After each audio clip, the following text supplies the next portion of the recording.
Hey, yes, hello everybody. It is Thursday, it is 9, so it's UK Cowboys time. How are we doing, dudes? All right. Good to be back. Yeah, Lord. Yeah, not too bad, not too bad. Yeah, you've been away for a little while, Paula. I know you're busy with a few things, but Yeah, busy's an understatement, but yeah, back on the high horse now, though. I think so. And I think your flag just fell down there in the background. Ooh, and that's a bad omen. As far as you mean to go on, huh? Yep. Let me sort that out. There we go. We're back in. The flag did not touch the floor, though. It's not a UK Cowboys fan show with Mike's flag falling down. At some point, yeah. Yeah. Yes. So, yes, guys. Yeah, we are here. So, obviously, yes, everyone at home will get things back on track here. Join in the conversation, get talking, get chatting. Let us know what you think or feel about things that have gone on this week in Dallas Cowboys land. We are going to talk about the big news, of course. I know it's supposed to be a draft show, but we do have to talk about the Mike Zimmer hiring, which we'll talk about. It is official. He is now the defensive coordinator. I know me and you, Lorne, we spoke last week with Jamie about Al Harris and a few other coordinators or defensive coaching positions that were trying to get poached, but the Cowboys put the kibosh on that. But I thought what we would do is we'll look at the Mike Zimmer hiring. I'll get what you guys feel, what everyone at home feels, and really what that really means for the defense. I was going to go over a few plays and tell me what you think. But first of all, guys, I mean, we used to do this in the regular season show. Your thoughts and feelings. We'll start that first off with the Mike Zimmer hiring. What are your thoughts and feelings on the hire? I'm really, really happy about it, if I'm being perfectly honest. Zimmer's actually got a good track record against Shanahan offenses. He sticks to a more base defense. He doesn't overuse safeties, turn into linebackers. He goes to the more traditional rules. So that could be something that we could be expecting going into this year's draft, like to get the right personnel and to fit this defense. So I'm quite excited about it. And he has a really good track record when it comes to stopping the run. So, so basically every weakness that we've had as our defense under Dan Quinn, we are getting the strengths of it under Mike Zimmer. So if anything, it's a good sign. And with McCarthy and Zimmer being rivals towards each other in the NFC North back all this time, they know each other very, very well. And for they two to work together in that respect, I can, like, I don't want to be a foreshadow in the future or anything, but I think this could be a really good relationship going forward. Yeah, and you kind of got that. You kind of got that idea last night in the press conference as well. Yeah.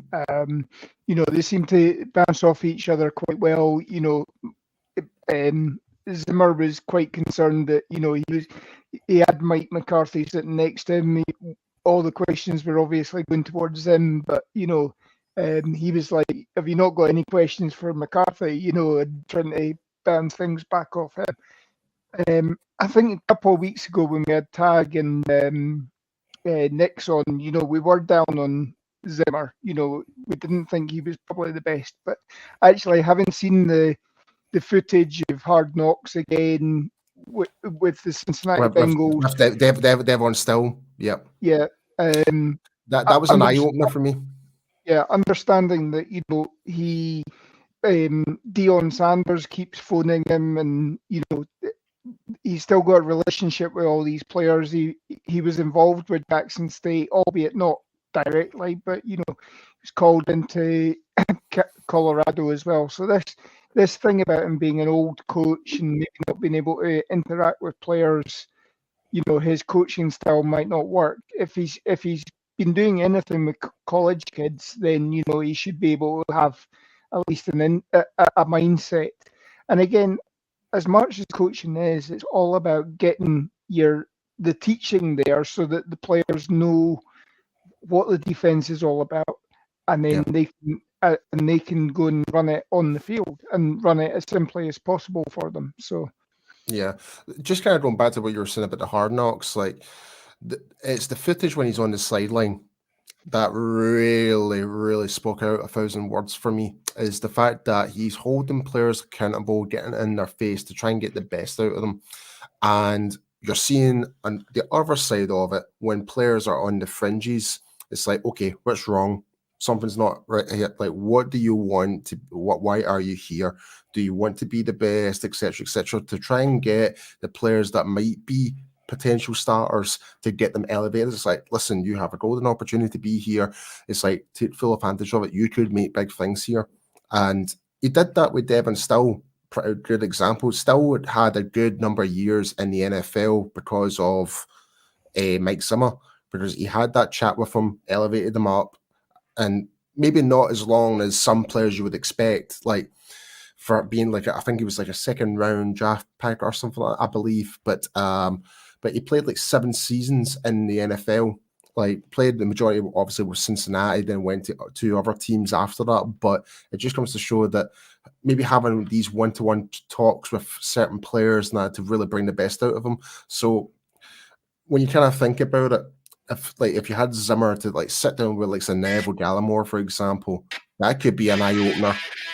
And I can hear some 41 there. Cheers, Mike.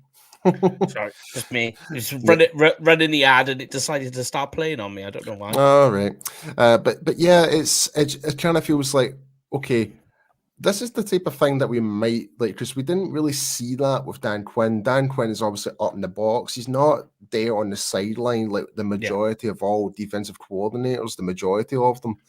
Like he's there and like he's assessing it, being on the sideline, whatever not.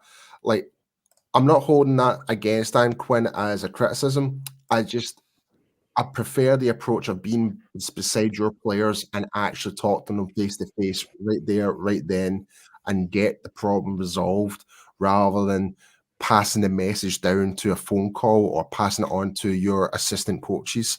So, I mean, it did work for Dan Quinn to a certain extent, but I think with this more approach with Zimmer is more likely to be on the sideline, I'm fully on board with. So I'm very happy with the whole acquisition with Zimmer. Like, I mean, don't get me wrong, there was the whole rumors of Rex Ryan, which I don't think that's just more of a media move, if I'm being perfectly honest. Build up, like, and there was obviously Big Ron Rivera as well, but I have made the right choice. But I will say though, and I can understand the frustration. Like our Big Game James to make a good point on this. He's happy with the hiring of Zimmer, but he's not happy with the process because it's the way how the Cowboys hire people. It just always seems to narrow down of like it's a certain tree that we've got. It's the not Big Boys Club. Yeah, it's not like outside. Yeah. If you're not in the circle type of thing, then you're not gonna get hired. Yeah. That's what it kind of feels like. So that I can understand that aspect of bringing Zimmer in, but the majority of Cowboys fans, I would say, are quite happy the fact that Zimmer's on board, but they're just not happy the fact that it's someone that's actually part of the tree. Yeah. But it's a weird dynamic we've got here, but I think when Zimmer gets starting from now, obviously, he's going to start assessing the defense. What do we need? What do we need to improve on? What type of players are we going to be looking at in the draft, etc.? I think we're going to be happy with that type of coach helping like Harris. Obviously, we still need to get a new defensive line coach with Aiden Durden now off to Seattle. And Sharif Floyd, the 1 year defensive tackles coach, he's now gone off to join Dan Quinn and Joe Witt Jr. at the Commanders. Yeah, so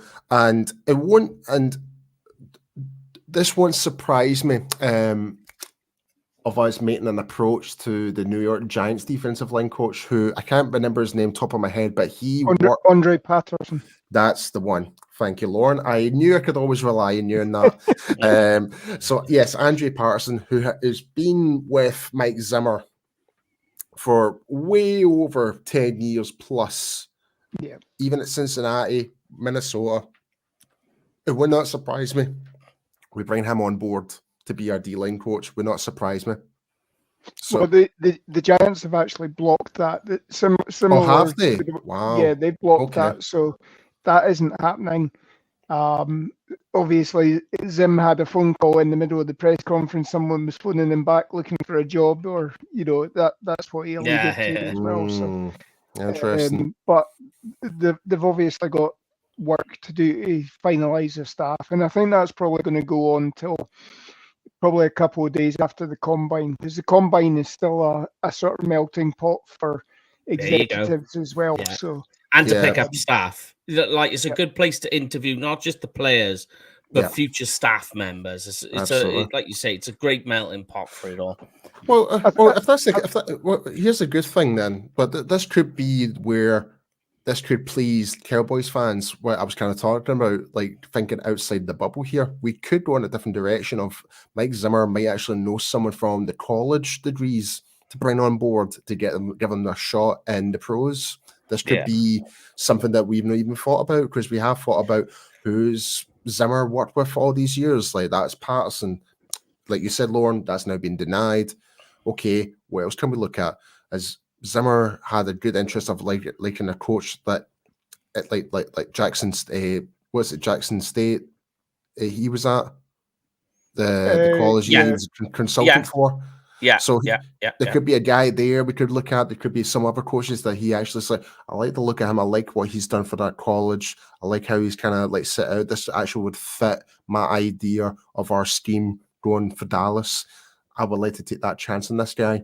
So there could be something there. Who knows? I mean, because I'm with you as well with, going back on the conversation a little bit, that I said it as well. What Big Games was saying, that I said, look, if they hire Mike Zimmer, it tells you that their coaching philosophy is Big Boys Club. That's it. Nothing more, nothing less. That as long as you're in the Big Boys Club, they're going to bring you in. And I mean, in a way, that kind of is not a bad thing, but sometimes it can be good. Like it worked. If we start from the Mike McCarthy era, that they bring him in, it starts with Mike Nolan, which was a complete flop, but then they get Dan Quinn. So then they go back to the idea of this, maybe try the whole head coach. We've tried head coaches. Let's try it again. And I think that's what this is. And it's just resorting back to the Big Boys Club, in my personal opinion. Because I actually believe that when he finished coaching in Minnesota, I thought, well, that's it for him. He's not coaching in the NFL again, but turns out he is. I mean, who was the former head coach for the Texans and went to the New England Patriots back as the DC again? He pretty much coached JJ Watt for the majority of his career. He was on Hard Knocks. O'Brien. That's the one. Bill O'Brien. So he that's kind of saying what Bill Belichick kind of did. He brought on another head coach back on board with him. Yeah. So, and I think O'Brien actually still does a fairly decent job as a defensive coordinator. So I think it does work. I think it's just making sure that all the coaches are on the same wavelength and the communications with the players are actually clicking, essentially. So, but fingers crossed this will pay off. But when it comes to like looking for Zimmer's actual staff in terms of who he wants and his defensive personnel, I think that's going to be more we might need to go outside the Big Boys Club and actually maybe look at something else, something different here, because like you said, Lauren, we couldn't get Patterson. I think that would have been the first choice essentially for Zimmer. That's been denied, so he needs to think, okay, what else do I need to look at here? Is there anyone in college I could think? And Jerry would be like, okay, I might not necessarily need to pay him as much as well as a coach, because this is a new guy coming on board, and into the fold. So, because if you're bringing in a bit more experience, then you expect to get paid a bit more. Like experience pays more. I think the other thing as well, the reason why you've gone down the former head coach route as well. Obviously, this is a 1-year deal essentially because Mike McCarthy's in the last year of his contract. Mike McCarthy likes the fact that he can just focus on the offense. He's got somebody who he has a respect for in Mike Zimmer. He had the same respect for in Dan Quinn. They both actually, for all that Dan Quinn was supposedly the heir apparent, and everything like that, there wasn't anything like the breakdown with Dayball and Wink Martindale in New York. You haven't seen anything like that happening. Again, maybe because Quinn's up in the box and McCarthy's on the field, but you haven't seen anything like that happening. There was no suggestion that there was any rift, and I mean, you probably would have got that because obviously you had the players that reached out to Jane Slater when Mike Nolan's defense was causing all sorts of consternations. And then if you brought somebody new in, look at the team that have parted ways with their defensive coordinator this week after losing the Super Bowl. Steve Wilkes is now out. I know. That's a shock. Yeah. I could not believe that. Admittedly, they have taken a slight step back this year defensively, according to statistics, since DeMeco Ryans gone. But and this was somebody they brought in, obviously from Carolina. But if you bring in somebody new in who's going to tear something down, and for all Aidan Durdy, obviously Aidan Durdy's gone off to a good job in Seattle because and we wish him all the best. Yeah, we do. And the new head coach there, former Baltimore DC, he's going to be running his defense. He's going to be doing the Mike McCarthy side of things and actually calling the plays. So all that Aidan Durdy's got to do is teach it up, get them ready for Sunday, and then the play calling is actually going to be handled by the head coach. So again, the pressure's off with him. But if he'd come in and been appointed the DC from within, then you've probably got concerns that does he have the experience in the calling of the plays? And we don't really. Mike McCarthy certainly doesn't have a shot at saying, well, okay, there's always next year. This really is a 1-year deal for him, so he's got to prove it himself. And the best way to go is somebody like Zim. Yeah, and I think from our expectations, anything if he gets beyond the divisional round, I think if he gets to an NFC championship, I think that will give him an extension, essentially. Yep. I think with the time and resource that Jerry and Stephen have put in for McCarthy. So I think this is what's the right term here? Putting the straw on the camel's back or something like that. Like this is we've tried.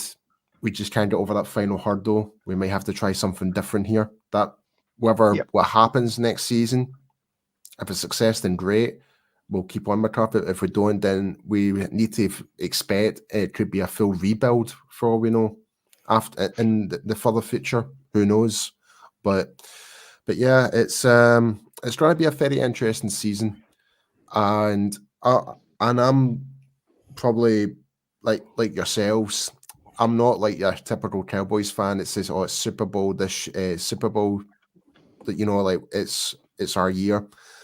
Like we need to kind of like be realistic here. It's like we need to be very critical when it comes to our team, and I just think like with what we're kind of going forward to, like it's setting up to be like the way how the cards are getting lined up for this season going up ahead.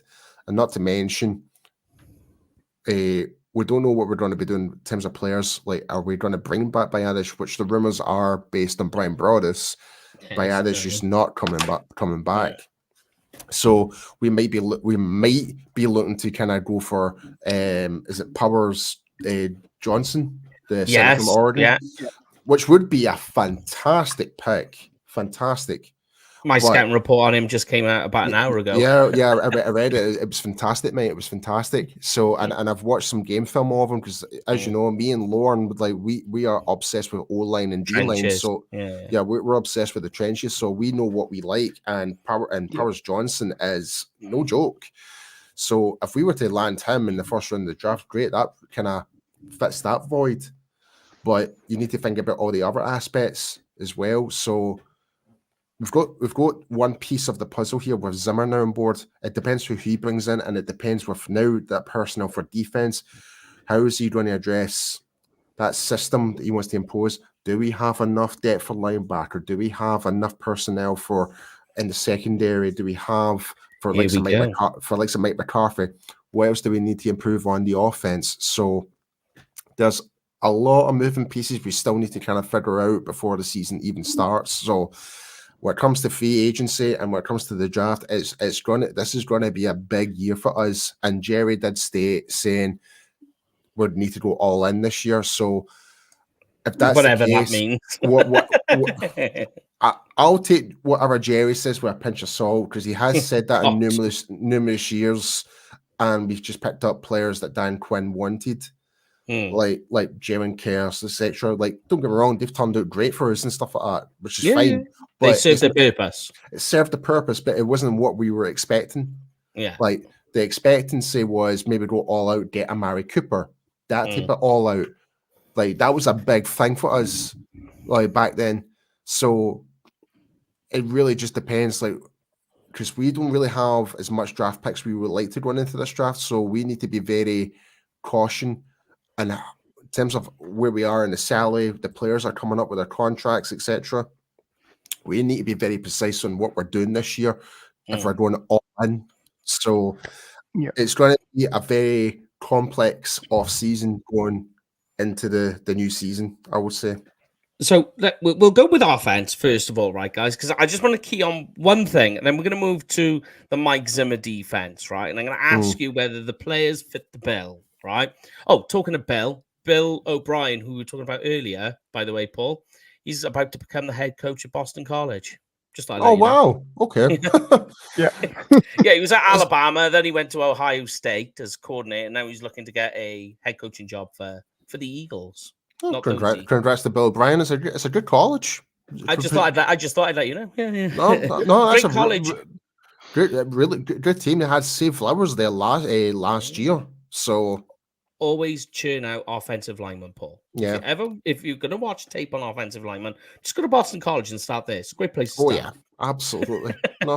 Right. Thanks for that, Mike. Just just a bit of general information. I posted it on a group a couple of days ago. But anyway, offense. What I wanted to talk about is the Cowboys have spent their 4th round pick on Trey Lance, backup quarterback. Okay, yeah, I know. Right. So what I'm going to ask is either Coops or Lance the backup quarterback next year or in this upcoming season? In terms of the business decision, I think it's going to be Trey Lance because it's cheaper. True. That's the only reason why I'm saying it. If you're going to say either?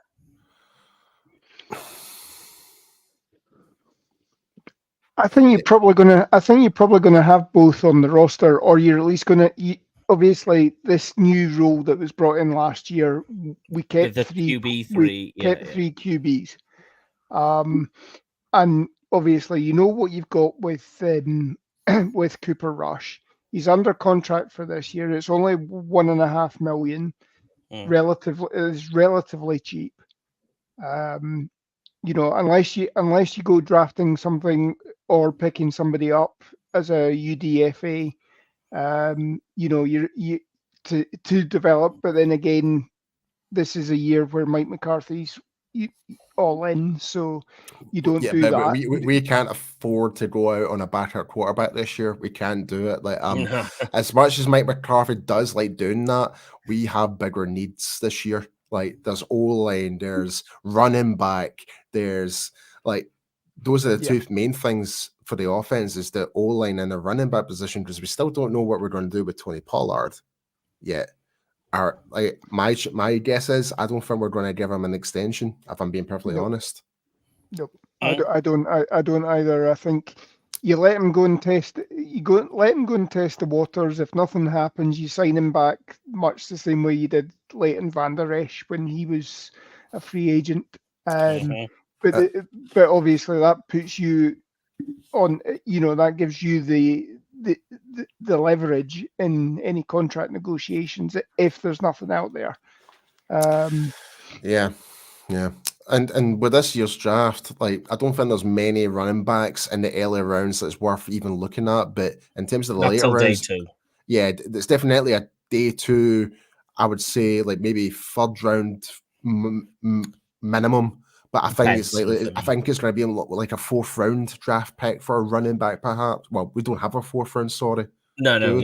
So it would have to be a 5th round, and there's plenty of them out there. Some of them are a lot more physical, some of them are a bit more elusive and stuff like that. Yeah. So we could probably bring in a similar type of player to Pollard to kind of be to fit into the mold, or get one that's more it kind of ticks all the boxes as a more overall that could be more that rotational, like we can be that running back by committee approach, like some of the teams have done in the past, and it works. Cincinnati, Cincinnati, the Chiefs, Patriots, yep, and it's worked perfectly fine. So I don't see it being an issue getting a running back in the later rounds. I think it definitely needs to be addressed. Yeah. If we somehow get Derrick Henry, and I think it will cost us a fair bit, as much as I would love that to happen, but I don't see it happening. Yeah, I put him in one of my articles on free agents to go get. It was him, but when you look at the cost, it's a lot. Now, this might sound controversial, right? Now, in terms of draft and everything else, I've said the 3rd round is the sweet spot for running backs. For a number of reasons, but one of the things I think might be controversial to say, and people will be like, oh, when I say this, but I don't think it's a bad idea, is actually keeping Tony Pollard. Not as your RB1, but to keep him. Because we know that when you see him with Zeke in the past, when he's not the prime running back, when he's not trying to play all 3 downs, and he's your relief or spell or scat back, whatever you want to call him, he's very effective. He won the Cowboys games playing in that style. And what we've seen this season, or the season just gone, is the limitations of what Pollard is. And those limitations make him less effective. I actually think keeping Pollard isn't a bad idea. But if you keep him Pollard, you have to go with the mindset that he's your backup running back, not your prime running back. But the likely chance of that's not going to happen, well, especially from the fans' perspective. If they, if we sign Pollard back, people would expect him still to be RB1. Yeah, that would be what they're thinking. They'll be saying, "Oh, we're keeping." Like you say, the expectation of the fans will be, "Oh, great, we just signed Pollard. We're not going in the draft to get a running back." I say, still get a running back. You still need a thumper at the end of the day, because when we were down in the 5, when you're at the 5-yard line and it's 2nd and 5 or 2nd and goal, if you like, then, and we're within 5 yards, Tony Pollard struggled to get it in. We've seen it time and time again because he's not a thumper.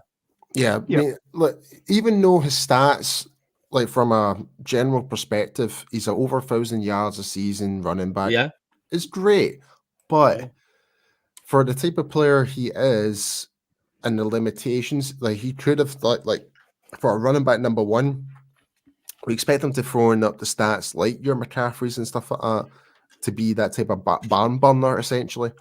So, and I just see Joe's comment. He would like to have Pollard and Derrick Henry together. That would have been a perfect like case scenario. That would work in all aspects. That would work, but realistically, from financial aspect, that would just never would happen because Pollard would still expect to get paid a fair chunk of money, but from Pollard's point of view, he doesn't want to be a backup anymore. He wants to be the front guy.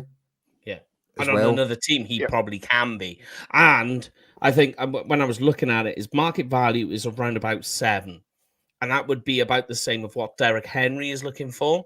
Yeah, and so when you think That's about it, 40 million on two guys $14 million running. a year, that's going to weigh on your salary cap already, and that's not even including like, okay, what are we going to do about offensive line here? Yeah, like because with obviously with Dax the late contract, Dax contract, like because that's not going anywhere. We're going to have to extend them to bring the cap down. Do something. Yeah, we're going to have to do something. So, and not to mention there's Parsons as well. We need to talk about that. So there's so many strings coming towards us this year. So and this is actually a good question. Joe just asked, would you bring back Zeke if he was available? I say yeah. Why not? The tail end of his season looked a lot better. As the season progressed, of course, he didn't just sign up to like week 5 or something like that. Yeah, but I mean, when you look at like when he started, it looked a bit shaky. As he got towards the end of the season, let's be honest, mate. You just landed in the team. You're not expected to get your feet going on the first huddle, learning this new playbook, learning this new offensive system, and that. It's going to take you a good amount of weeks to really get your feet settled in, and we did get to see that at the end. He was picked up for training camp. He was in training camp with the Patriots. Was he? Yeah, he'd missed the OTAs, but I think he was certainly in training camp with the Patriots. So, but obviously there was the whole Ramondre Stevenson being the featured back for the and I thought he was picked up late on because no one picked him up. No. When he got to training camp, basically. Because if you remember, there was a whole shaved head, and going back to the youth original Zeke, rather than the shade. Remember, we kept on having Zeke, and it was just going on forever, and we were just like, somebody just needs to sign Zeke so the story ends. Yeah, but I mean, again, what you're looking for is to try and get 2 serviceable backs. Yeah, that aren't going to, we were getting lambasted for spending 17 million on our backfield 2 years ago with Zeke and Tony. Yeah. Last year, you were still spending 12 million because the bulk of that Zeke was on Pollard. dead money. Yeah. Well, that wasn't including Zeke's dead money. But if you think that Dowdle and Malik Davis, when he was brought up as well, they were the cheap option. And you were paying all this money to Tony Pollard on a 1-year deal. Dowdle's out the door too this season. Yep. I think he'll be back. I think Dowdle will be back. I don't know. I think the issue you got with Dowdle is you're always worried about when the cord's going to snap, when he's going to get injured, because that's always been. It's never been with Dowdle an issue of his skill level. It's been an issue of his durability. I think this year's actually been his strongest year in terms of actually staying on the 100%. field. So 100%. I think things have improved, and we've seen that. Like obviously with previous years, like we would actually we even were quite surprised when we spoke to Brian Broaddus, asking him what is his depth chart for the running back, and he had Dowdle at number 2, and we were actually quite surprised. But because obviously Broaddus is actually feet down, seeing it for himself, he had Dowdle at number 2, and I was like, all right, okay, we'll take your word for it, and he was absolutely spot on. And it's like, and obviously the question will always linger is like, will Dowdle actually keep fit? And for the majority of this season, he did. He missed one game. I think it was like one game he missed. May have done, possibly. I think there was certainly when you and I were at Top Golf in week 2, and I was driving home from that and listening to Brad and everything, there was question marks about his hip then, and it was possibly the same hip injury that had sidelined him for the whole of the season 2 years ago. So, there was concerns about that, but with any of these guys, I mean again, this is the thing. You can come out of college and you can have 15 injuries in college and you have absolutely nothing in the NFL. You come out of college, you've got a clean bill of health, and 2 plays in, you snap your leg, and that's you're on a steady decline and all this sort of stuff. It's funny that you mention that, because the whole chatter right now is about a certain linebacker from NC State right now, Peyton Wilson right now. Yeah. History of injuries in college. How's it, like, there's no doubt, like, Really he could bad. be a risk worth taking in the draft. He is phenomenal with a wrestling background. He knows how to tackle and stuff. I know I'm jumping from offense to defense here, but Yeah, it's okay. We're moving to defense now. I know, but the point I'm trying to make, like, he's had a history of injuries. This could Very be bad like, one too. and very bad ones. Yeah. And we've seen it with other players in the past where, like you just mentioned there, Lauren, very injury-ridden during college, but when it came to the pros, nothing happened to them. They were actually better than they were in college. But when it comes to players that's never been injured before in college and go into the NFL, like Joe Burrow, for example, that's probably the best example I could think of. Like, and there's even talks about him. It's like, if he takes one more knock and that, if it's his knee or his ankle, and that could be him. Mm-hmm. Yeah. Yeah, And there was even the talks of Tua, right, with the head concussions and stuff like that. Yep. So I think it really just depends on how good your medical staff are, which we do have one of the best. If that's one thing that we do well, is actually giving players second chances from devastating injuries. Well, Jalen Smith, we've seen Frisco. Yeah, so got everything there, you know. So it's amazing what the staff can do there, and in comparison to what you get in college, you might not have especially with some colleges, and that they might not have the more state of some the of art. them, yeah. I think it really just depends what college you go to, like how rich they are. Yeah, like NC State compared to Alabama or Texas Longhorns, there's a big difference. Oh yeah, you know. definitely. So I think when you have a player like coming from a smaller school and getting all the first class treatment and healthcare, it can definitely make their career last longer for sure. Yep, that's for sure. I mean, we talked about Peyton Wilson ironically on Tuesday. We went through his issues in detail. It's pretty wild. But let's move to the defense, right, guys? Because we're talking on Mike Zimmer. So obviously, we're going to see a very, very different defense to what we've seen in the past, right? For some players, it's going to really help them. For other players, it doesn't change much. For other players, we have to ask what their role is going to be and how they fit. And that's what I'm going to do here. Yes? You like this? Chris, the first person that comes to mind, well, ask the question first, but there's one player that comes to mind I think is going to benefit from this big time. Oh, I've seen one straight away as soon as it kicked in. We probably got the same guy.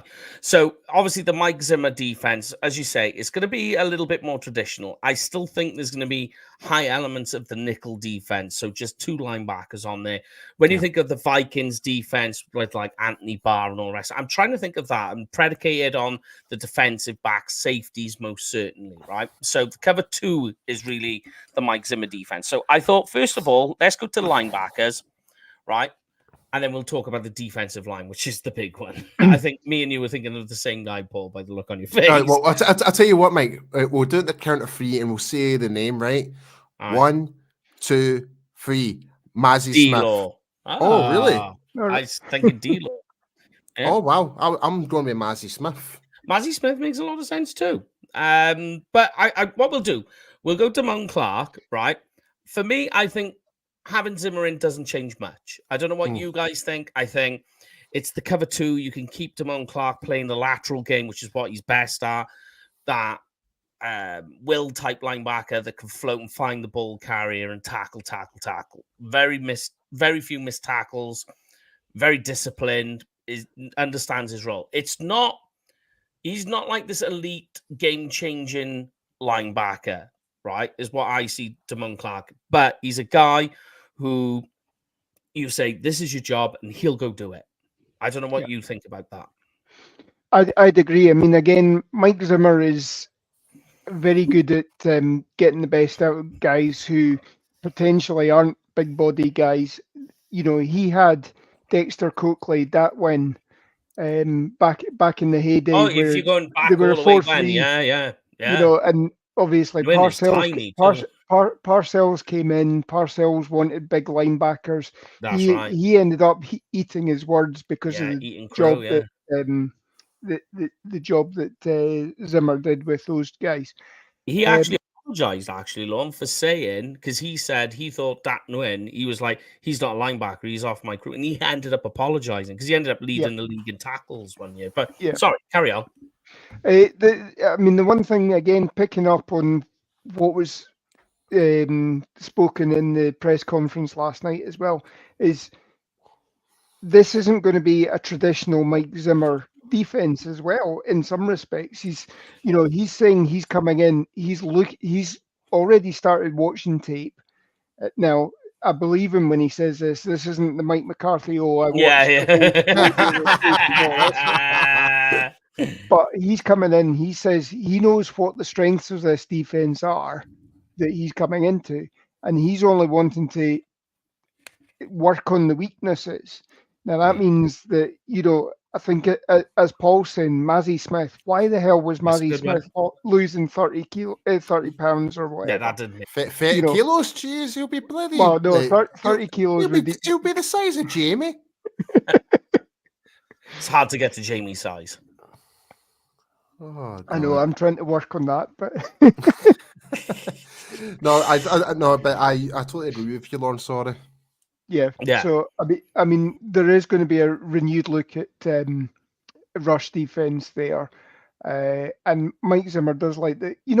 Again, Mike Zimmer likes a big nose tackle guy, much like he had with Jay Ratcliffe at one point. That sort of thing. You want somebody like that, but if you remember, he also had Leon Lett, so that's your Osa Odigizua, that sort of guy as well. So, it's generally probably going to be more 4-3 than it is this hybrid front. I agree with you 100%. Yeah. I think 4-3, especially when it comes to the run defense, needs to be a must, and none of this linebacker coming off to the edge type of thing anymore. No more hybrid. It needs to be very 4-3, and that's it. Yeah. So definitive roles. Yeah, and it really helps simplifies the roles for the players as well. They know what their and it goes back to the whole Bill Belichick saying, "Do your job," rather than simplified. Is what I like. Like less is more. Like the less complicated, the more effective it's going to be. Yeah. I mean, talking of that, let's go to the next guy, right? I thought this one was quite interesting. I like this idea. So Marquise Bell. And I'm saying I don't want him as the traditional linebacker or forced into the linebacker role, but I like the idea of him being in the Mike Zimmer, in that cover 2 defense, but playing the rover role in kind of like what J. Ron Curse was doing. So he's in and out of both sides of it, rotating around depending on the style or depending on what the offense is doing. I actually think he fits quite well. I think no matter what you do with Marquise Bell, he's going to fit well in. Like for being a guy that was in and out, because he's in that weird size. What I'm trying to say is, like, for him being in and out in different positions all season long, he did it very, very well and very effective. But I'm very excited. If you were to stick him in one position, I'd love to see what he can do, because that was one of the guys that we were really excited about. When we picked coming in, like when we picked him from undrafted. Yeah, I quite like the idea of him playing on the road. I agree with you. I think that suits him really well. I quite like it. Yeah, if Marquise Bell's got that one role to stick with, then I would expect some really good things coming out of him this year. Not like high expectations, but enough to he's contributing, he's helping out in every way, shape, or form. Assisted tackles, he'll drop back into coverage as the linebacker or whatever that may be.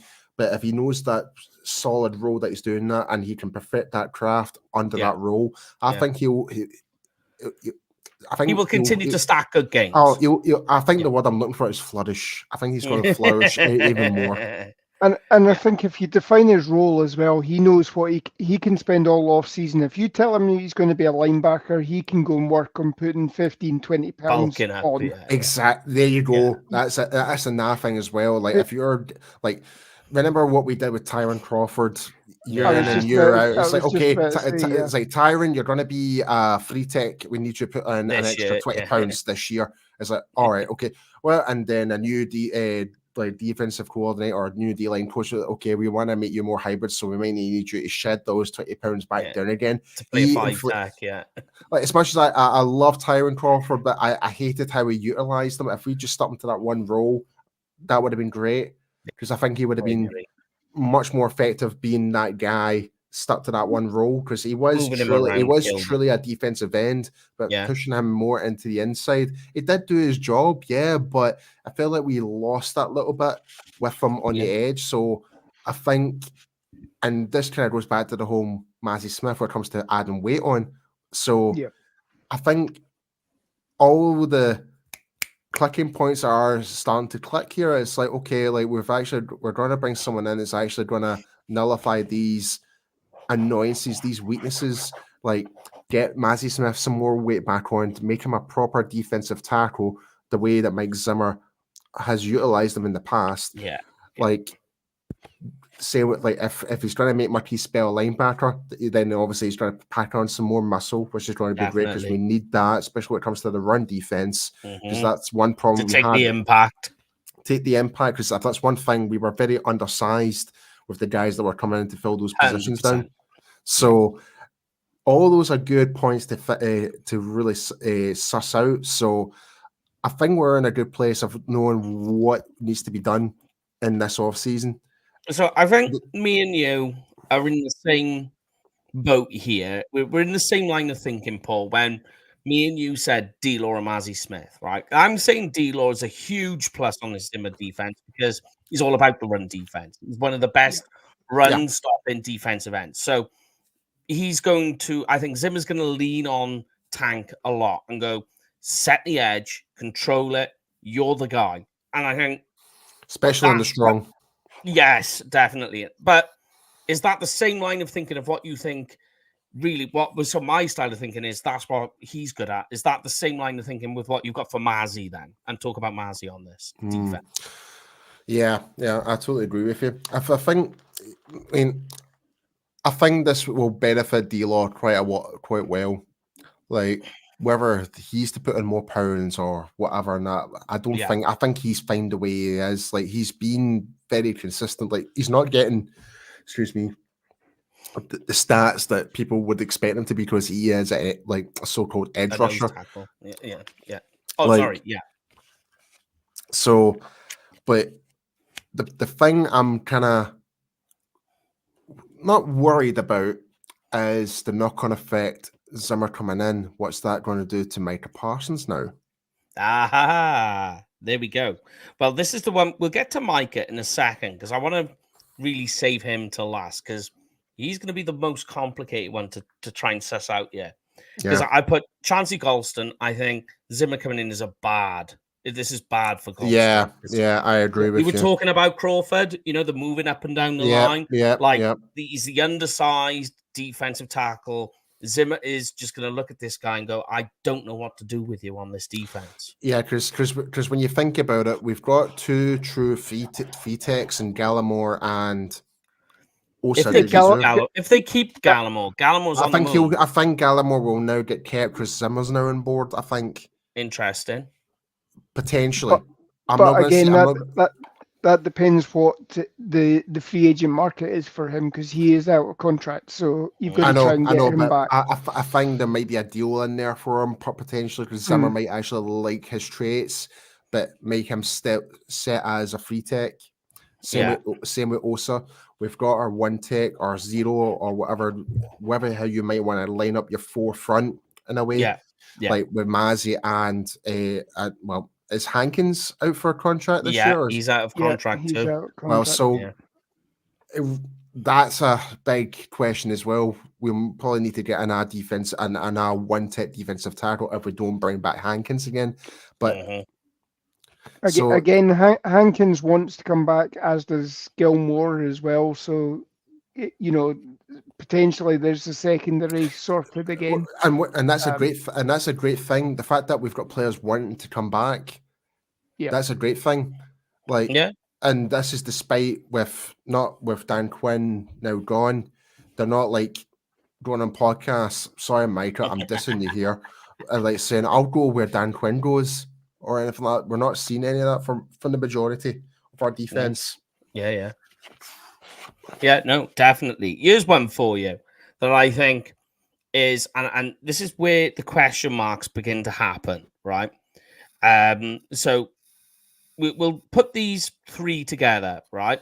Sam Williams, Junior Fahoko, and DeMarvin Overshown. Now, Sam Williams has the issue with flags, offsides, and we know Zimmer is discipline orientated. He hates those flags, the pre-snap penalties.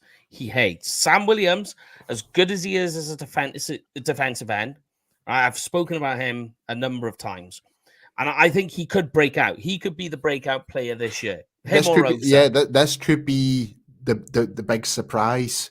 Yeah, this could be the second round draft pick that we've been expecting from. This could be the one where Zimmer actually is like breaks him out. That little bit of tough love, essentially, to Sam Williams to say, definitely. Like, if you don't cut this out, then you're gone, essentially. Yeah. Like, but it's, I think go on, mate. Go on. Like, and that's the one thing that people need to realize with Zimmer. He's very cutthroat when he wants to be. Very different style of coaching. And I think this is exactly what we need. The tough love type, Again, there are players that have come out and said they absolutely love Zimmer, but in the initial stages of their career, they were frustrated because, they'd gone from one defensive coordinator who lived with their jumping offside, lining up in neutral zone, that sort of thing, to having to sit on the bench for 50% of the game because they'd made a mess up. But that then focused them and said, right, I want to be a star in this league. I want to do this. I better get my acting gear. And again, that's, the coaches can only do so much now. With this CBA, they don't have two-a-days all the time during training camp and all that sort of stuff. So, there is only so much that they can do to get these guys focused, ready, and strong enough for this thing. And I mean, quite frankly as well, I mean, Mike Zimmer will be sitting down with DeMarcus Lawrence as well. That comment during Super Bowl week where he said that the Cowboys were I was about to mention that. I'm sorry, but that is a terrible excuse. I'm sorry, D-Law, but every team is tired. Every team is tired. And even Stephen Gilmore called him out on that on another podcast at Super Bowl weekend, called him out on that. It's like, oh, did you hear about D-Law's comments that saying you were too tired on that? He's like, every team's tired. It's a long season. It's like we just did not execute our game plan well, essentially. Yeah, we did not do our job. Yeah. Like, true. And just to say we were tired, that's a terrible excuse. It really is. Everybody's the same, yeah. Exactly. Yeah. Terrible excuse. But I put down here so Junior or Viliami Fahoko. I put what's his role? I've got a big question mark on him. I know he's just the rookie and everything else, but I'm thinking about how does he fit with Zimmer? And I've got a big question. I don't know how he's going to. Well, we haven't seen him play. We haven't seen him really play at all. I'm basing off college, really. Yeah. I mean, he could be one of those ones that Zimmer might take a big liking to, or he could be out the door. We just don't know. Like, it is a big question, Mike. I totally agree with you. Yeah. But we just need to find out when it comes to training camp. He could be one of those ones that makes a breakout. It's like, hold on a minute, this is a guy that even play one snap in the regular season last year, and all of a sudden he's tearing it up. What is going on here? It could be the different style of coaching change. It could be the different scheme that might suit towards Fahoko. It could be the most simplest things in the world that makes the difference on a certain player. And and then that can reflect on the best players in a team, like Micah Parsons. Like, this could affect him massively. Like, if Parsons wants to be a defensive end, then he needs to show that to Mike Zimmer. Mike Zimmer's the one who's going to make that choice for him. Yeah, no, 100%. And I think it's quite telling as well that Fehoko didn't get the playing time last year as well. Even, you know, going into the Commanders game at the end of the season, that potentially, you know, you had everything sewn up. You were in the playoffs anyway, so Yeah. You know, and the Eagles were failing, so you know you could have been bringing on backups for that second half. You could have activated Fehoko that game. I wonder if there was a problem with him, with the coaching staff, so Dan Quinn, Aidan Durdy, that sort of thing. That, you know, if you said, right, we're moving on from Fehoko, would you get a market? Could you go to Dan Quinn and say, do you want him for a 4th rounder or something like that? I don't think Dan Quinn would be too quick to pick up the phone on that one. Yeah. Lauren, what was it you said about the Eagles again? That they failed down the stretch. And like kind of like this. It's so beautiful. It's a great picture. But let's talk about Overshown, guys. I know, same with Fehoko, we haven't seen him in the NFL, but I was thinking about how does he fit when you think of typical Zimmer type linebackers. When you think of the Vikings, you know, again, you know, when I'm thinking of like with Anthony Barr, how is Overshown going to fit? And I think he has a big question mark that he needs to figure out on how to utilize as well. I don't know what you guys think on that one. I think for like Overshown, definitely he needs to add some size towards him for sure. For the Zimmer type. Oh yeah, 100%. I think he needs to put like a good extra 10 pounds on. At least, like I think that's a good, a reasonable amount of muscle to pack on. 10 pounds. Yeah. I mean, we know he's a good tackler, Overshown. He's very raw. Yeah. Like, and that's something that Zimmer really likes very much. He likes his linebackers who knows how to tackle properly and wrap round and stop the run. Overshown, we've seen that during college. He can do that, but we haven't, like, obviously the injury sucked. Yes, we didn't get to see him at all, really. But I think with Overshown going into this season, if he was to get that extra size and bring his skill sets towards his new defensive coordinator and his new D-line coach, and whether how they teach him up and stuff like that, I think this could be a big surprise for everyone. Like, from a 4th round draft pick from Texas could be one of the highlights coming into this draft. It could be, but who knows? Like you said, Mike, it is a question mark. We just need to kind of wait and see what happens and how things might pan out, essentially. Yeah. So I mean, obviously, obviously he should have been. He'll be doing drills that he can do while recuperating that leg. So, you know, he should certainly be working upper body while he's been, you know, recuperating and all that sort of stuff. So that should help with putting the muscle on there. It's as soon as he's cleared to actually start running, you know, and lifting, doing squats, that sort of thing. That's when you need to start trying to pile that on. And he may be behind the 8 ball on that one because, I mean, typically it's probably about March, April that he'll be allowed to start lifting weights again on the leg, probably. I do worry about Overshown's role. Yep. Yeah. He's a concern because I like him, like you say, Paul. I like him as the player. Yeah.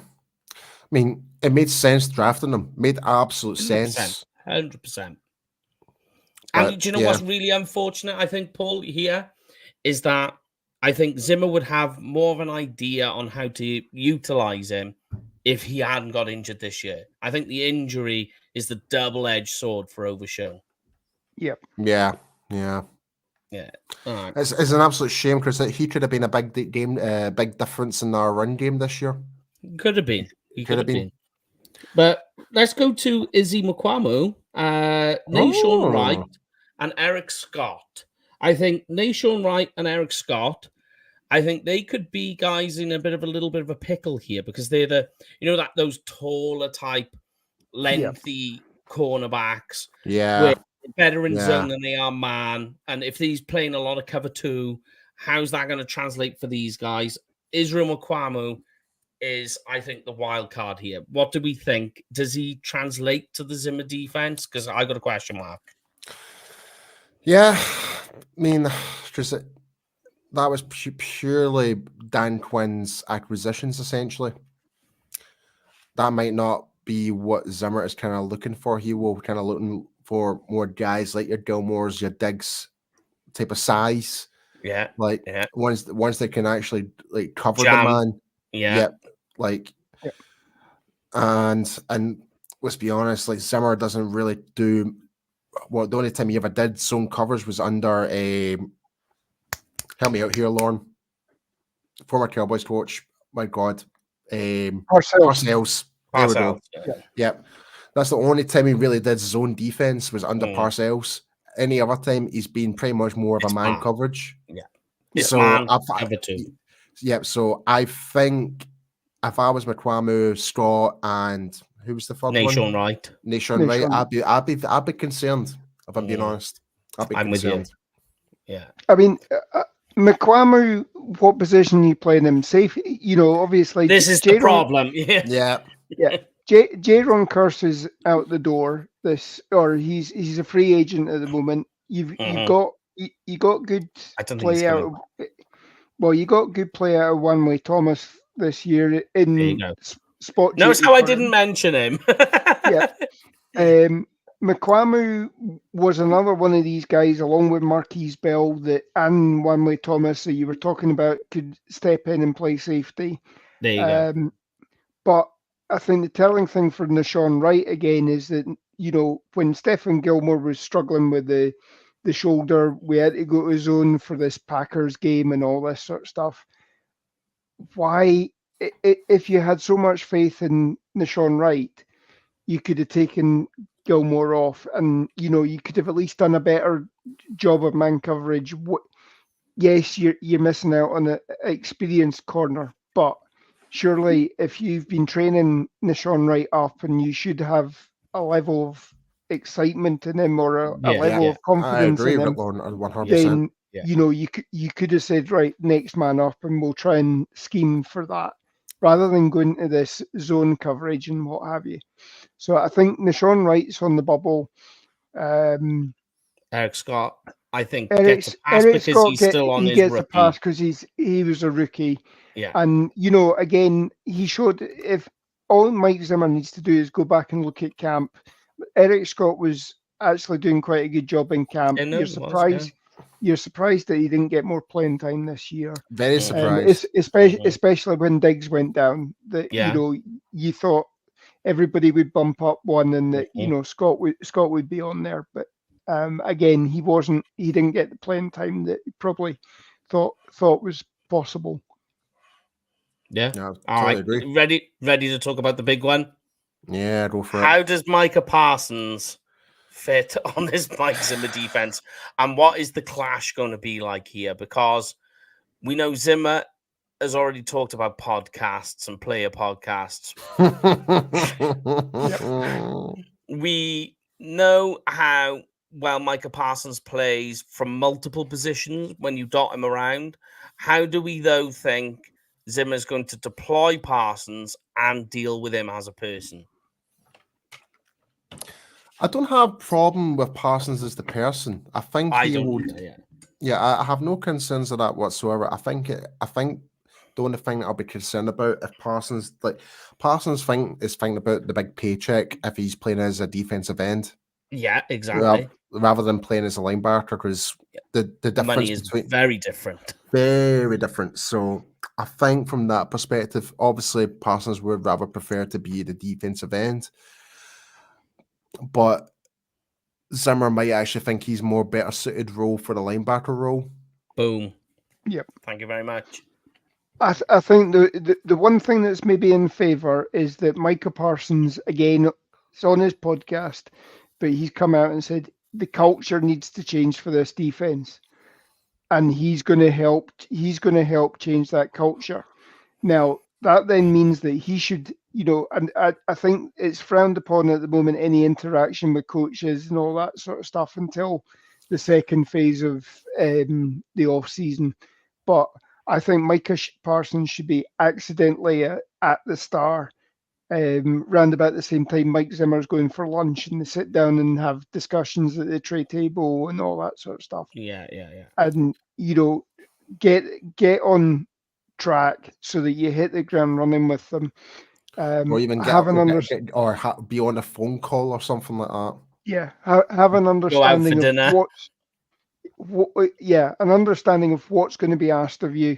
What, are you willing to do this? If you're not willing to do this, then we need to think about parent company.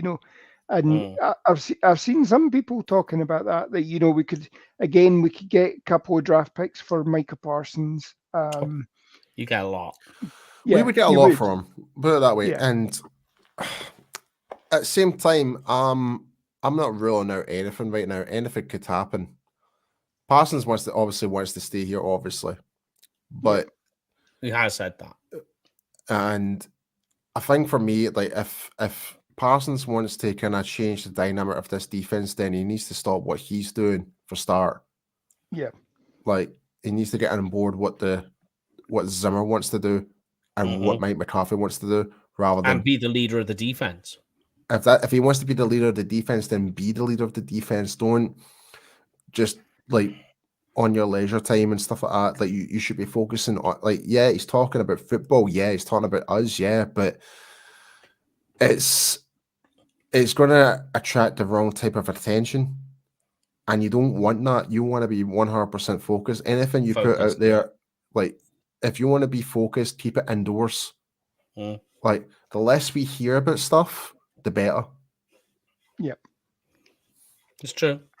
I think the one thing you said is a big takeaway is he's going to move Micah Parsons more, rather than as a hand down in the dirt defensive end, as a stand-up pass rusher. I think he's going to be more looked at as a linebacker when you see how he's going to be. And when you think of Mike Zimmer, that kind of fits perfectly with a lot of things with Micah Parsons and the Zimmer linebackers that he likes. Like he looks like there's change coming for him. Yeah, he looks like a typical fit for Zimmer, having Parsons as your linebacker. Like, especially like maybe like your Samuel backer, for example. Like that's the first thing that came to my mind, have him as your Sam. Like, I mean, that doesn't mean to say Parsons could set new records for the linebacker position in terms of getting paid. He could be that guy. Yeah. Like, I mean, like he could be the guy that could actually set the record for linebackers getting matched up to your defensive ends. He could still get paid all that money. Like, never say never. Like, like linebackers, currently just now are undervalued 100% compared to defensive ends.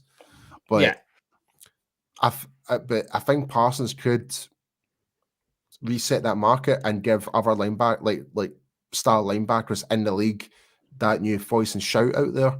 Yeah. I don't think the money that he gets is going to affect him beyond his rookie contract. I think he would more prefer to be called a defensive end when it comes to the 5th year option. Yeah. That's what it's going to boil down to. Yeah. But it's a conflicting topic. I have to admit. I mean, for me, I would rather and this is my controversial opinion, I'd rather have Parsons as our linebacker. I'm with you. When the Zimmer defense works perfect.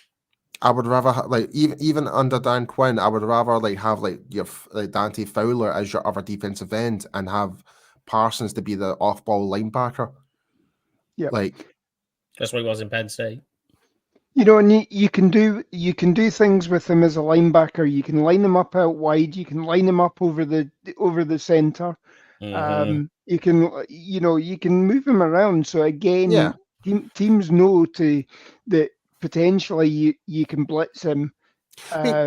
you know, and Which you side to know line he's them up on? Okay, he's a fierce pass rusher as well. Okay, so. right. So let me throw this out to you, right? What's his name? Just signed for the Bills. Played with the Rams, won the Super Bowl with them. Played for Von Miller. Texas. Von Miller, right? Oh, Von Miller. Like traditionally, he is a linebacker. Traditionally, he played the linebacker hybrid, going to the edge. Like that's what essentially Parsons doing. Like, and he's still registered as an OLB, an outside linebacker. He's still registered as that. He's never really kind of classified himself as a defensive end, essentially, right? And look at the amount of money that he's actually earned in his career.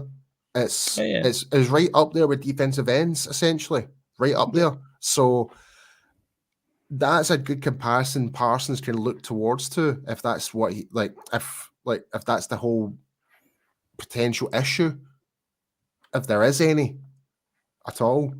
So for me, having Parsons at linebacker, you can easily surpass Von Miller's type of contracts easily. Based on what just based on natural inflation. Oh, absolutely. Yeah, absolutely, mate. Absolutely. Based on natural inflation and in terms of production and scale, skill, production, even when he did play defensive end, but he can still do that same type of output when he's back at linebacker. Well, I mean, the other thing to think as well, if Micah Parsons is of an ilk of Lawrence Taylor and all that, could you imagine Lawrence Taylor playing in a salary cap system? He would have the linebacker salary cap would be off the scale at the moment if Lawrence Taylor was still playing now. Parsons could do that same thing if he plays linebacker and he plays as effectively as somebody like Lawrence Taylor. So don't say, oh well, you know, linebacker's the cheaper option. If you play all world, all NFL, all pro, whatever, you are going to set the market. You are going to get the big bucks. Yeah, and because you had players like Urlacher as well who set records for linebackers as well, way back for the Bears. So you had like Urlacher, Lawrence Taylor, all these different types of linebackers. These ones that Ray Lewis, for goodness sake. Yeah. Like it's quite a club to be out there. Like Ray Lewis, mind you, did take a lot of team-friendly deals. Well, in fairness, but still, like if it was the other way about, can you imagine what Ray Lewis would have earned? And true, yeah. Imagine Charles Haley. Oh, yeah. But we won't talk about Charles Haley stories we've been told because they'll probably get us banned off it. But yes, that is this week's show. Before we go, though, make sure to go and check our Instagram, our Twitter, X, whatever they're calling it nowadays, and Facebook in the group as well. The details on the 2025 travel package is out. Go and check it out. Yes, for next. So 2025 Thanksgiving. Check it out. We will get a little ad drawn up on here as well, so you can see it on here. We'll put some details down so you guys can go and check it out. We'll put all links up. It is bigger than the last one. It is brighter, and it's going to be a whole lot of fun. Just go and check it out. Take a read. More information comes out as the season draws on and we get a little bit closer to everything. You will not want to miss out. People are already queuing up and lining up saying, take my money. So make sure you go and check it out. But since you're here, Paul, it's your turn to do the read. Yes, guys. If you're planning on going to a Dallas Cowboys game for next season, be sure to go and check out cowboysexperience.com for game tickets, stadium tours, meet and greets, and much, much more. That's right. And we will be with those guys. I'm speaking to them tomorrow, actually. Old Barry's doing his thing. But yes, make sure to go and check it out, guys. So many people seen what we did on the last one and was downhearted that they ended up missing out. So do not miss out on the next one. Give them plenty of time. It's like, what, 18 months away? Yeah, you got 18 months to start saving. So, yeah. Yeah, let's be honest. We need to be honest here. The most expensive part is going to be your flights. True. Right. Yeah. So just need to bear that in mind, folks. But other than that, what you're getting with the package is called an experience for a reason. Oh yeah, and you know, you're with everybody as well.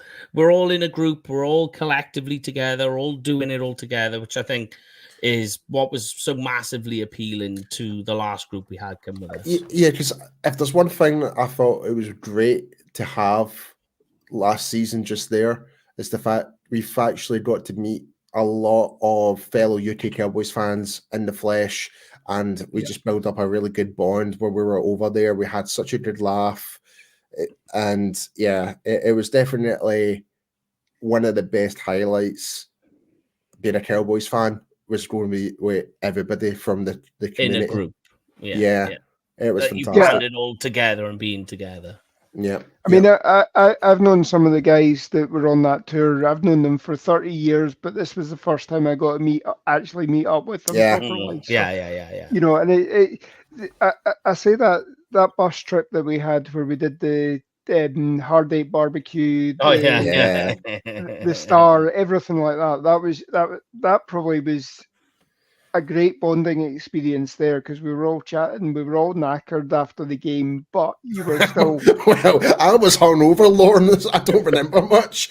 No, this one fell asleep in a brewery. That's how bad things got. We went to Hop and Sing Brewery and Paul fell asleep. Yeah. I draped a flag over him and he put his little head down. Yeah. I had to take him home that night. I got the Uber home, and you guys went off to Texas Live. Yeah, we went to Texas Live, and that's kind of how things ended. But make sure, guys, just go and check it out. Any questions, any details? We've had plenty of messages already. Just shoot us a message. We'll inbox you any details, any queries or questions you have. We'll help you. We're here basically to just help you guide through one of the best weeks of your life, especially if you're a Cowboys fan. So that's what we're there for. But that is it for this week. We will be back on Tuesday, where we're going to look at a group of running backs. So it's running backs on the list on Tuesday with Brian on the Project Prospect. But yes, apart from that, have a great weekend, guys. We will be back next week. Stay safe. I started with the first word, so these guys are ending with the last word, and we will see you then.